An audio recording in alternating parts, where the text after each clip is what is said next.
स्वागत है हमारे चैनल सनातन से स्वर्ग में। सबसे पहले सभी भक्तों को भगवान श्री गणेश चतुर्थी की बहुत बहुत शुभकामनाएं। प्यारे भक्तों, जैसे भगवान भोलेनाथ अपनी सभी भक्तों पर बहुत जल्दी प्रसन्न होते हैं, ठीक वैसे ही भगवान श्री गणेश अपनी सभी भक्तों का दुख पल भर में हर लेते हैं। आज हम आपको भगवान श्री गणेश जी की ऐसी दो कहानी सुनाएंगे जिसे सुनकर आपकी हर मनोकामना पूर्ण होगी। वीडियो शुरू करने से पहले अगर आप हमारे चैनल में पहली बार प्रवेश किए हैं तो कृपया चैनल को सब्सक्राइब करें और वीडियो पसंद आए तो लाइक करें और कमेंट में श्री गणेश लिखना न भूलें। सनातन धर्म के त्योहारों में गणेश चतुर्थी एक मुख्य त्योहार है जो भाद्रपद शुक्ल पक्ष चतुर्थी के दिन मनाया जाता है। वैसे तो प्रत्येक मास के कृष्ण पक्ष की चतुर्थी गणेश जी के पूजन और उनके नाम का व्रत रखने का विशिष्ट दिन है, लेकिन भाद्रपद शुक्ल चतुर्थी को गणेश जी के सिद्धि विनायक स्वरूप की पूजा की जाती है। शास्त्रों के अनुसार इस दिन गणेश जी दोपहर में अवतरित हुए थे, इसलिए यह गणेश चतुर्थी विशेष फलदायी बताई जाती है। पूरे देश में यह त्योहार गणेशोत्सव के नाम से प्रसिद्ध है। लोक भाषा में इस त्योहार को डंडा चौथ भी कहा जाता है। हिंदू धर्म में भगवान गणेश को विद्या बुद्धि के प्रदाता, विघ्न विनाशक, मंगलकारी, सिद्धिदायक, सुख समृद्धि और यश कीर्ति देने वाले देवता माना गया है। पौराणिक ग्रंथों के अनुसार और स्वास्तिक को भी साक्षात गणेश जी का स्वरूप माना गया है। तभी तो कोई भी शुभ कार्य की शुरुआत इनसे ही होती है। गणेश जी की जन्म कथा। गणेश चतुर्थी की कथा के अनुसार एक बार माता पार्वती ने स्नान के लिए जाने से पूर्व अपने शरीर के मैल से एक सुंदर बालक को उत्पन्न किया और उसे गणेश नाम दिया। पार्वती जी ने उस बालक को आदेश दिया कि वह किसी को भी अंदर न आने दे। ऐसा कहकर पार्वती जी अंदर नहाने चली गई। जब भगवान शिव वहां आए तो बालक ने उन्हें अंदर आने से रोका और बोले, अंदर मेरी मां नहा रही है, आप अंदर नहीं जा सकते। शिवजी ने गणेश जी को बहुत समझाया कि पार्वती मेरी पत्नी है, पर गणेश जी नहीं माने। तब शिवजी को बहुत गुस्सा आया और उन्होंने गणेश जी की गर्दन अपने त्रिशूल से काट दी और अंदर चले गए। जब पार्वती जी ने शिवजी को अंदर देखा तो बोली कि आप अंदर कैसे आ गए? मैं तो बाहर गणेश को बिठाकर आई थी। तब शिवजी ने कहा कि मैंने उसको मार दिया। तब पार्वती जी रौद्र रूप धारण कर लिया और कहा कि जब आप मेरे पुत्र को वापस जीवित करेंगे तब ही मैं यहां से चलूंगी, अन्यथा नहीं।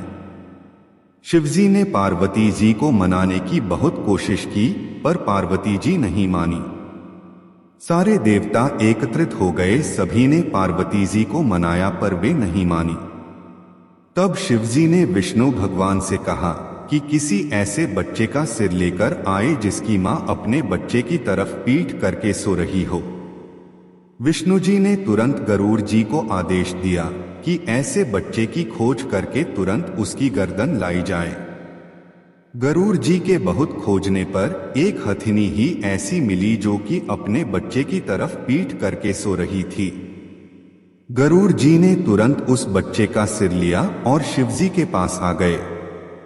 शिवजी ने वह सिर गणेश जी के लगाया और गणेश जी को जीवन दान दिया। साथ ही यह वरदान भी दिया कि आज से कहीं भी कोई भी पूजा होगी उसमें गणेश जी की पूजा सर्वप्रथम होगी। इसलिए हम कोई भी कार्य करते हैं तो उसमें हमें सबसे पहले गणेश जी की पूजा करनी चाहिए, अन्यथा पूजा सफल नहीं होती। भक्तों, आज 19 सितंबर 2023 को देश भर में गणेश चतुर्थी का त्योहार बड़े ही धूमधाम से मनाया जा रहा है। बप्पा की मूर्ति आज से लेकर पूरे 10 दिनों तक स्थापित रहेगी और 10 दिवसीय गणेशोत्सव में माहौल गणपति बप्पा मोयरा के जयकारे से गूंज उठेगा। भगवान गणेश की पूजा में मोदक का भोग और दूर्वा चढ़ाने का विशेष रूप से महत्व होता है। बिना दूर्वा के भगवान गणेश की पूजा अधूरी मानी जाती है। दूर्वा चढ़ाने से सभी तरह के सुख और संपदा में वृद्धि होती है। वहीं दूर्वा के कुछ विशेष उपाय करने से जीवन में आने वाली सभी बाधाएं भी दूर हो जाती हैं। भगवान गणेश को दूर्वा क्यों है प्रिय? हम सभी जानते हैं कि भगवान गणेश को दूर्वा प्रिय है और उनकी कोई भी पूजा दूर्वा के बिना अधूरी मानी जाती है। लेकिन क्या आप जानते हैं कि आखिर गणेश जी को दूर्वा इतना प्रिय क्यों है और उन्हें दूर्वा क्यों चढ़ाते हैं? दरअसल इसके पीछे एक पौराणिक कथा है। इसके अनुसार अनलासुर नाम का एक दैत्य हुआ करता था। अपने बल से उसने धरती और स्वर्ग दोनों में आतंक मचा रखा था। ऋषिमुनि और यहाँ तक कि देवता भी अनलासुर के आतंक से भयभीत होकर त्राही माम करते हुए देवाधिदेव शिव जी के पास आए और उन्हें अपनी व्यथा सुनाकर अनलासुर से मुक्ति दिलाने की प्रार्थना की। शिव ने कहा कि अनलासुर का वध तो केवल श्री गणेश ही कर सकते हैं। फिर ऐसा ही हुआ और श्री गणेश ने अनलासुर को निगल लिया। ऐसा करने से श्री गणेश के पेट में अत्यधिक जलन होने लगी। उनके पेट की जलन को कम करने के लिए अनेकों उपाय किए गए, लेकिन कोई आराम नहीं मिला। तब ऋषि कश्यप ने दूर्वा की 21 गांठ बनाकर श्री गणेश को खिलाई और दूर्वा ग्रहण करते ही उनके पेट की जलन शांत हो गई। तब से श्री गणेश को दूर्वा प्रिय है। आप भी गणेशोत्सव के दौरान श्री गणेश को दूर्वा अर्पित कर उनका आशीर्वाद प्राप्त कर सकते हैं। कैसे चढ़ाते हैं दूर्वा? गणेश जी को दूर्वा एक खास तरीके से चढ़ाई जाती है। 22 दूर्वा को एक साथ जोड़ने पर दूर्वा के 11 जोड़े तैयार हो जाते हैं। इन 11 जोड़ों को गणेश जी के चरणों में चढ़ाना चाहिए। पूजा के लिए किसी मंदिर के बगीचे में उगी हुई या किसी साफ जगह पर उगी हुई दूर्वा ही लेना चाहिए। दूर्वा चढ़ाने से पहले साफ पानी से इसे धो लेना चाहिए। दूर्वा चढ़ाते समय गणेश जी के 11 मंत्रों का जाप करना चाहिए। मंत्र हैं: उ गं गणपते नमः, उ गणाधिपाय नमः, उ उमापुत्रा।